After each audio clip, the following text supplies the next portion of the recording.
Hello and welcome back to the channel. Thank you for joining me in another of my wonderful interviews. Now, I don't know if you're any of those people who've been watching Clarkson's Farm recently. It was on the mainstream media and all that. But that's about the only programme really that I actually tune into. And I had to log into my son's account in order to watch it. He was very kind. Shush, don't tell anybody. But yeah, 8 episodes of Clarkson making a complete fool of himself. But however, as I've always said watching that programme, it has highlighted the problems that farmers have had. But one of the interesting things I found in that episode is they started to introduce, although not nearly enough, regenerative farming. And that's something that we really need to shout about from the hills. You've got to protect the soil, because without good soil, we're not going to get good food. And a lot of farmers are suffering as a result of that, putting in all these chemicals and what have you. But the regenerative farming is something that is marvellous.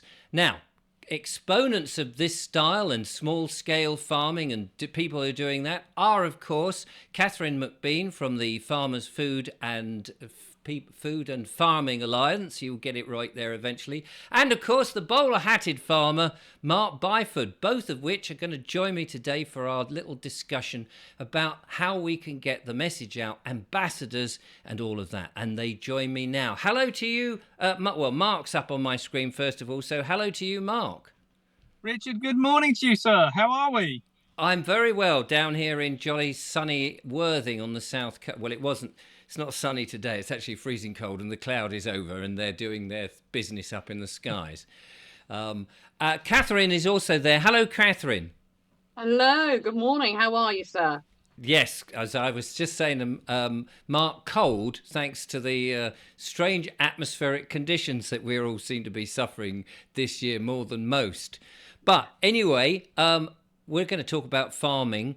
And have you been following the Clarkson's saga, Katherine? I've seen bits about it online. He seems to be making the right noises, and a lot of people are becoming more aware of some of the issues, like farmers being paid to not grow food. And that's great. We do need that exposure. But what we also need to do is get active and start getting solutions into place. And that's where PFFA come into play. Absolutely. And you've been talking about ambassadors to get the message out into the communities everywhere.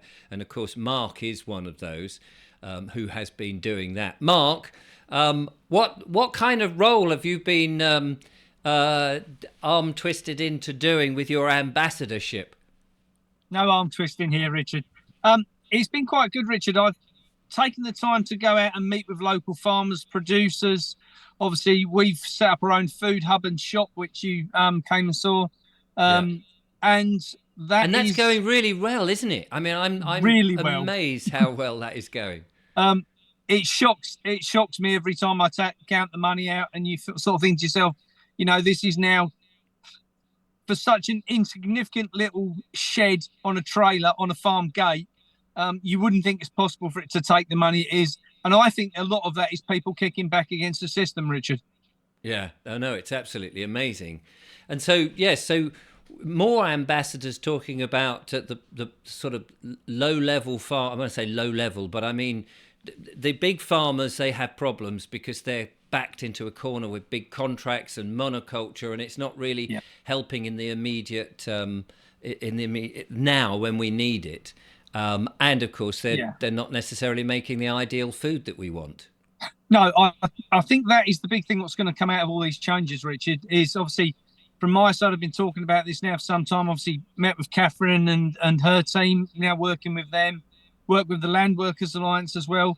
And there's a lot of people out there, Richard, which are coming together to understand that the food we have been producing or farmers have been producing, combined with the packaging and the BS that supermarkets want to achieve to get the profits they need to. So what they have to put in it and take out of it from a goodness point of view, let's take the goodness out and then we'll sell it back to you as supplements, for instance. That BS has got to stop. And I think people are waking up to that. I think that people now are understanding the word sustainable, understanding the word regenerative, understanding the word organic. These are not things what need licensing. These are things what just need doing. As Katherine said, this is now the time for people to take action. And whether that's growing your own, whether that's going and get involved in the community project side, or whether that's, going and getting some land and taking the time to, set up a farm for yourself and the community, whatever that looks like, people have just got to now get on with it because we are running out of time.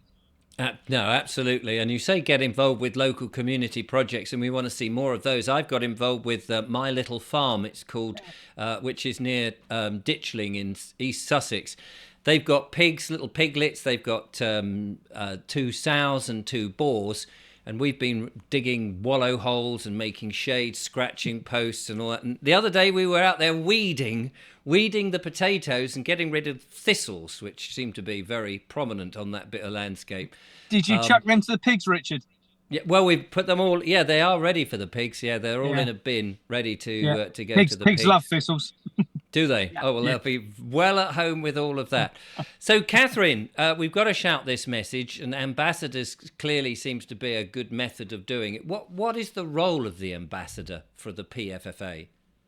So, we very much believe in it being down to we the people. So, different ambassadors are going to have different strengths, different areas they want to focus in on. But the overarching picture of what we want to see happen is that these ambassadors, regional ambassadors, kind of take a bit of responsibility for their local area. And so some of them are already reaching out to farmers and producers in their local area to find out where they're at. Are they dealing directly with the supermarkets only? Is there room for them to do some support in terms of production for the local community?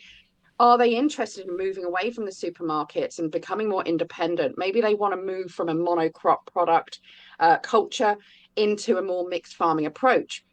The other elements that they're looking at, because again, different groups are doing different things and it's all needed, so it's all great, are connecting with other like-minded people in the local community to get then more feet on the ground, if you like, to then look for land locally, whether it be through the local council, maybe it's a local farmer or landowner who's got a plot that they're happy to rent out or to lend or to give to the local community. Some are looking at other people in the local area who have got big gardens, for example, but maybe not in a position that they can grow themselves. So they're connecting up with these people to see if there can be like a labour swap in terms of products that are produced and so forth. Others are starting to connect with local producers and processors. So that's really key.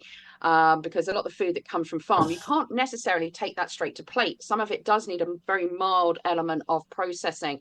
So they're looking at that.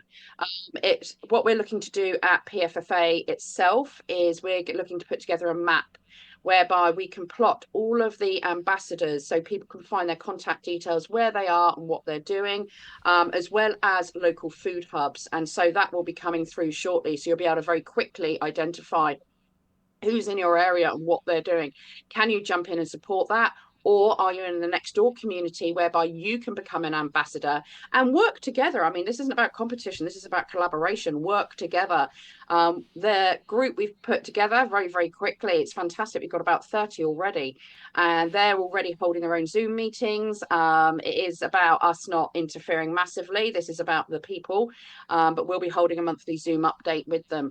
And if anyone out there is remotely interested or understands the severity of the situation and knows that we all have an element of responsibility to get involved in whatever form we can, please do reach out to us at our usual email address on our website, and then we can hook you up with a team that's already established and guide you through it. These guys are producing leaflets. They're going out to agricultural shows and local shows. They are just doing an incredible job of spreading the word, because raising awareness is key, but also we've got to take action, and that's what they're instigating. That's what they're helping to get started. But again, there's not enough. We need 100 times this many ambassadors across the UK. We all need to step up and take some responsibility. And we'd love to see those numbers grow. And it's almost essential now that this happens. It's not a desire, we'd love that to happen. It is it's got to happen. It must happen now. And we're also going to be looking to put together a map which will show, we've had some people come forward and say, well, look, I've got 10 acres. I'm not in a position to farm it. Would you guys like to connect me up with someone who could?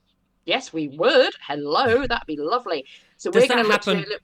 Does that happen very often, that people have got It's land just and want other? started happening. I Yeah. think the Right. work we've been doing over the last few months has made people start to look at things a bit differently, start to realize Yeah. actually, Yeah.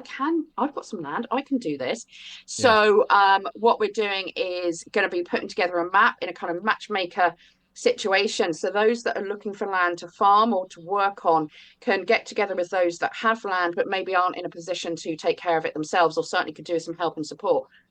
So that's coming. But again, there's a cost to this, there's a time to this, it's resources, people, we have no income, we're all volunteers, so we very much rely on donations to support this. And unfortunately that tech does come with a cost, unless anyone out there's got it for free. It does come with a cost, and so we're going to be once we've got the money, we can trigger all this stuff happening.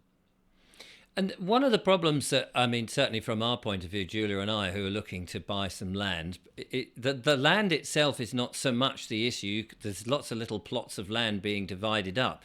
But if they're, say, more than 5 miles away from your house, it becomes a bit difficult to get to on a daily basis, and expensive, of course, with the cost of petrol and what have you. And the problem is whether you want to be able to just stay on it. I mean, I know there are the sort of, what is it now, 26 days or something a year that you could camp on the land. But if you actually wanted to live on the land, the restrictions that are put up, is there any way that we can influence the government or the powers that, and you're asking the wrong person here really, but we need to be able to get people on the land so they can live there and produce that food without having to put too many, carbon footprint even against getting to the blooming land. Richard, yes, it's interesting. There is certain rules and regulations with inside the planning side.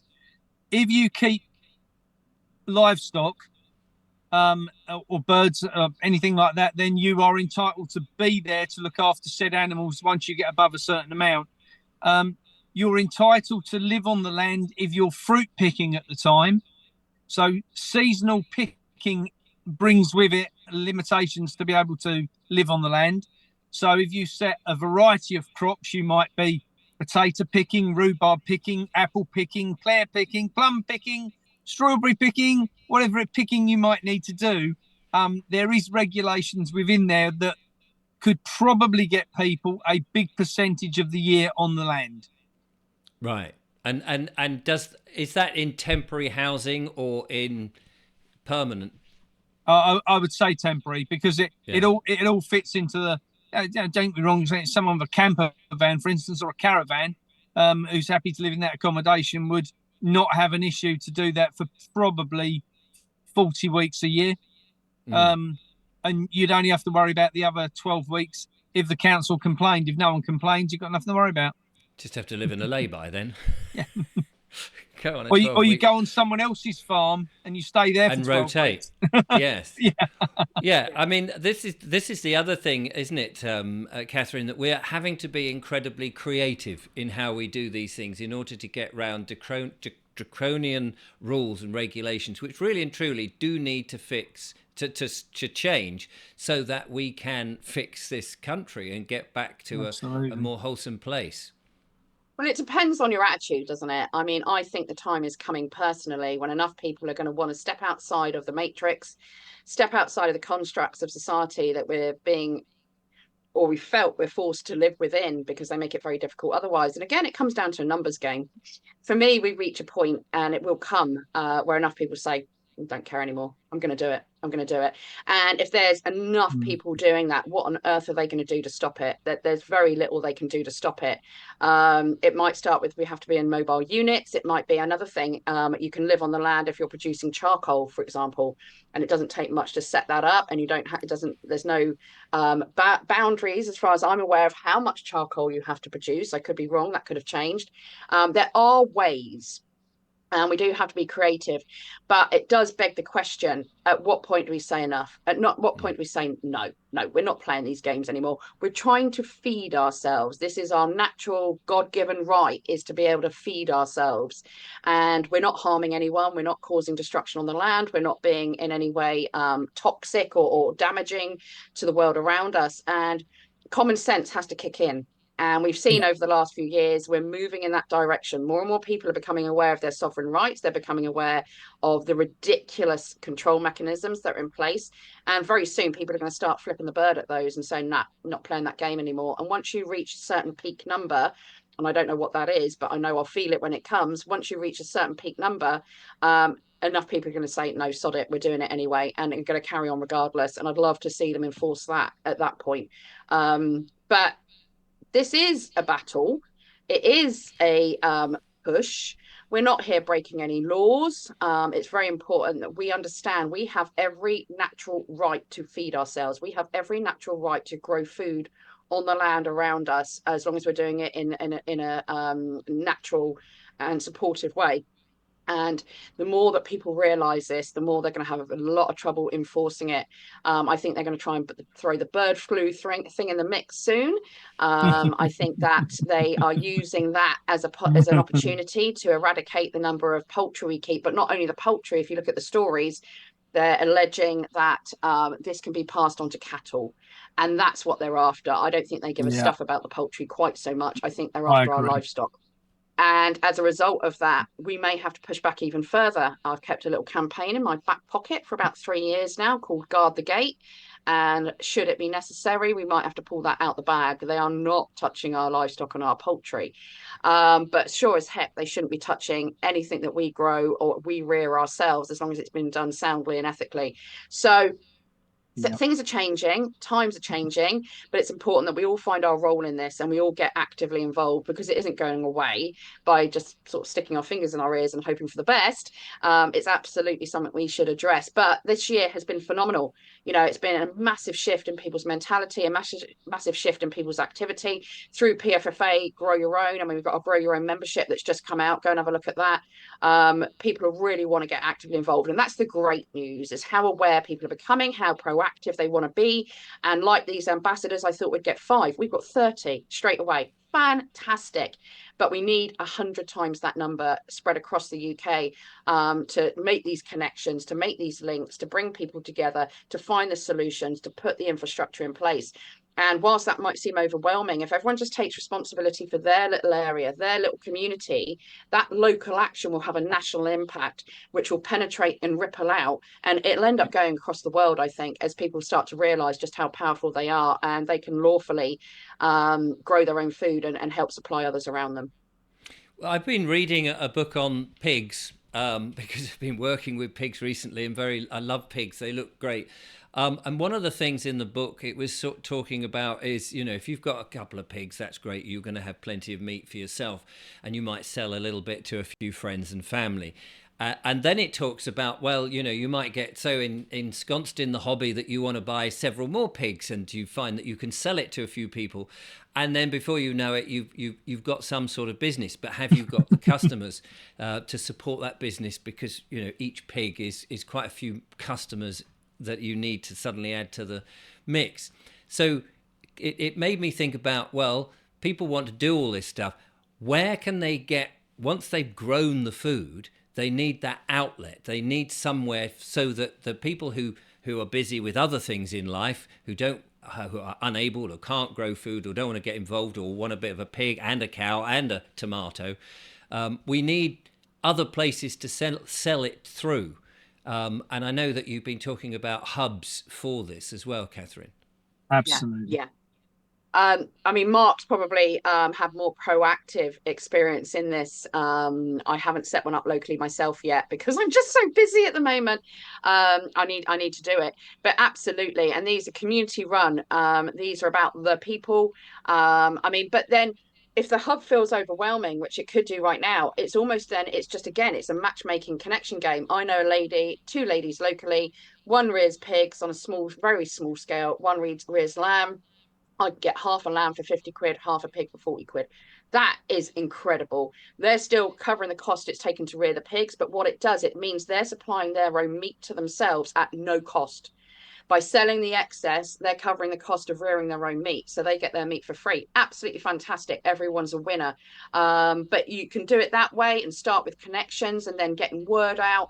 But you could go and form a hub group and find some premises whereby you can work with local suppliers, be it meat, be it dairy, be it veg, be it salads, whatever it might be, and bring that together at local community level. Work with the community. Who wants to place orders? Right, Bob at number 57, he wants half a pig, so and so, and actually just organise that, bring that together, so that we're bringing more people opportunity to buy from a local supplier. So there's no fixed map or plan of what it has to look like. It's down to you to decide what your community needs, and that's kind of what we're working with. But Mark, I know, has got some thought on hubs, haven't you, mate? Yeah, well, what was interesting, I put out a video, Richard, talking about hubs and how we'd set up the shop, and how we had, sort of been looking at the hub side. And I had inquiries from all over the country from people saying, well, how do we get involved? How do we set one up? What's going on? That says to me that the time is now, that the people are starting to wake up. And I think the important bit in all of this is, this isn't about Katherine and the team. It isn't about Mark getting involved. It isn't about Richard putting this out on his show. This is about the power of the people. And one thing I would say, you mentioned about donations, Katherine, if everyone who watches this video put £1 in the PFFA kitty, can you imagine the impact that would have? And that's the sad section in this. Unfortunately, we've ended up with a world where the people who have got the money are the ones who are causing all the carnage, and the people with all the actual solutions are left scratching their head on how to resolve the issues with the money they've got available.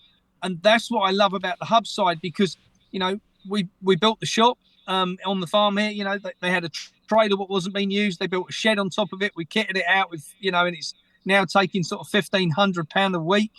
And you now look at it and you think to yourself, well, hang on a minute, we're just one little village. Imagine if people did this on a village scale countrywide, or on a town scale countrywide, a city scale countrywide.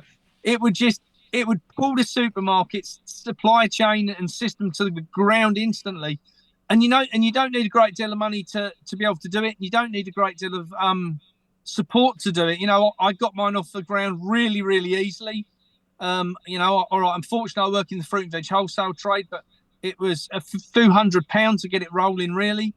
Certainly wasn't in the thousands. It's the sort of thing that a community could come together and, could all chuck in £10 a piece around the village and kind of get it off the ground.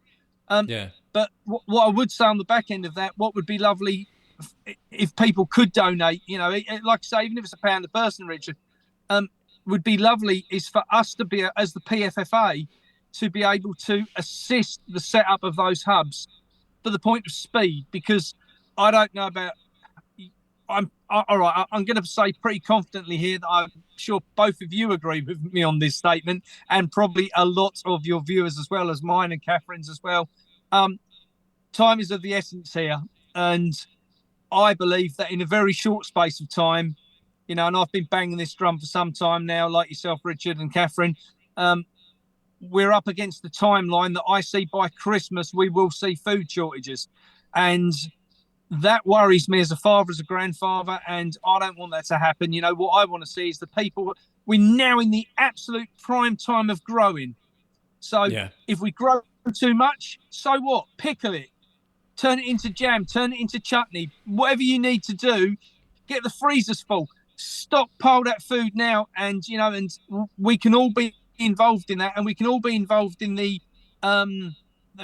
kind of the setup of this new system. And I think that's what we all keep worrying about. Oh, we can't do this on the land, we can't do that on the land. Well, that's under their rules. Yeah, absolutely. The thing is, they may have the money, but we've got the creativity and the skills. They 100%. They don't know how to farm, no. Whereas people like yourself do, and others can learn very quickly, and they don't want to get their hands dirty. And here, the irony is, we want to get onto the land, or we want to be as close to it. So in many ways, this is, although this is a little bit of tyranny coming our way in a fight for food, it is a good place for people to reset their minds about the value of food and what it is they actually want to eat and the health that 100%. It gets. But with that said, we do need to raise the money, and you've mentioned that. And so how can people, they can make donations. So Katherine, presumably you have a funding option on the PFFA so that Absolutely. People can sort of support what you do. Yeah, there's a donate button on there. We are very transparent about everything. None of us are getting paid by this. I mean, Mark and I at the moment, even though we go off and we travel and do things for PFFA, we're even paying our own expenses right now, just because we're so passionate about it. I'm surviving on my own little Just Giving account, just to be able to literally pay the bills each month so I can just keep plowing ahead. This is the important stuff, is what we do right now. And so if anyone can just tap in and help, we want to get these maps off the ground, because then we can literally solve so many issues where people are looking for land. We've got land, brilliant, let's connect you guys up. But the IT costs, they are there whether we want it or not. We'd love to be in a position where we could pile more time and energy into it. I'm the only one who's able to work full time on this because of my Giving account. But we've got volunteers in the background giving all the hours God sends. And I just don't love even be able to give them, a token of thanks. That's the reality of the situation. But very importantly, what we need the funding for is to get these hubs open, to get the solutions out there in terms of infrastructure. It might be that we can help on a local level with that if the funding comes in, because so many things, like even an abattoir, the difference in, at the moment, farmers are having to drive miles and miles and miles with animals in the back who are probably quite distressed by the whole process. We know that their emotional situation at the time can have an impact on the quality of that meat, on the taste of that meat. No one wants to think of an animal in distress. Let's be honest, we're a country of animal lovers. We understand the sacrifice that animals make in order for us to eat. And I know that many of us are grateful for that.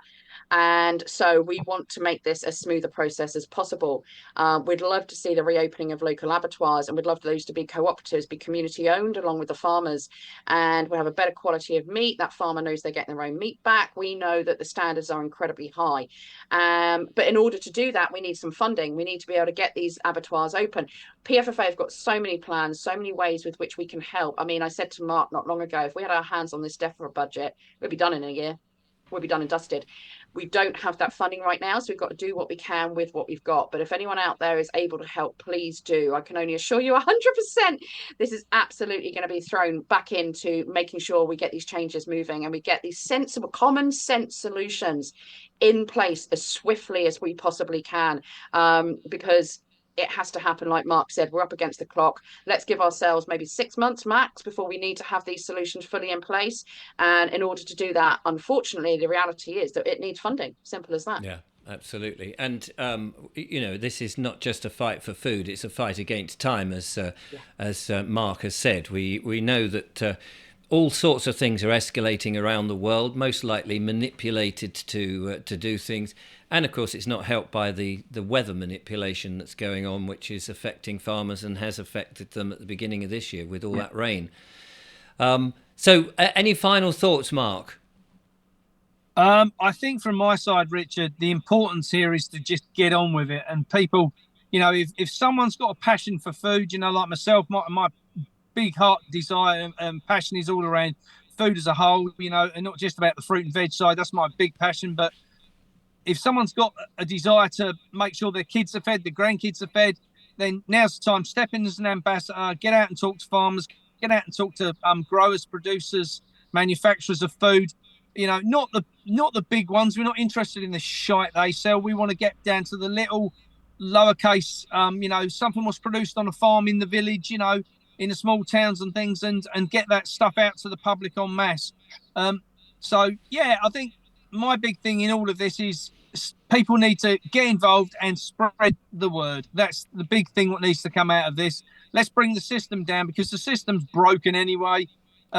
Let's, at the same time as bringing it down, let's make sure we've got something to replace it with so people don't go hungry. We've got a 6-month window. Make it count. Absolutely. Brilliant. Katherine, what's the website address so people can know where to go and throw their bank balance at you? It's the-pffa.org. Not only can you go and donate on there, we have regular blog articles coming up. We've got advice on how to approach your farmer. There's information about the regional ambassadors. We're trying to get as much on there as we can. We want to get these interactive maps on, which will be a massive solution for everybody who's involved with this. So go have a look at the website, follow us on social media. We're looking for volunteers for certain areas, so keep your eyes out. We've got the newsletter where you get even more information. We're going to keep bringing the solutions. We are not going to stop, even if we have to slow down a bit, which we really don't want to do. But keep moving forward. Everyone keep moving forward. If anything, this is now the time to put your foot down a little bit on the accelerator and push even harder. Absolutely. And so much support is on the website. So please do go and have a look, and please donate. Absolutely. I'll leave the links in the description. Thank you, Katherine and Mark, for joining us and telling us an update on all of that. And I'm sure people will rush to their wallets and hand over some money, because after all, we've all got to eat, and that is the most important thing. Everything and drink, everything else. That new shiny car can wait, because if you're just a skeleton, you ain't going to be able to drive it. I'll be back with more monologues and more wonderful guests, of course, but from Mark and Katherine and myself, thank you so much for joining me. Until next time, bye-bye.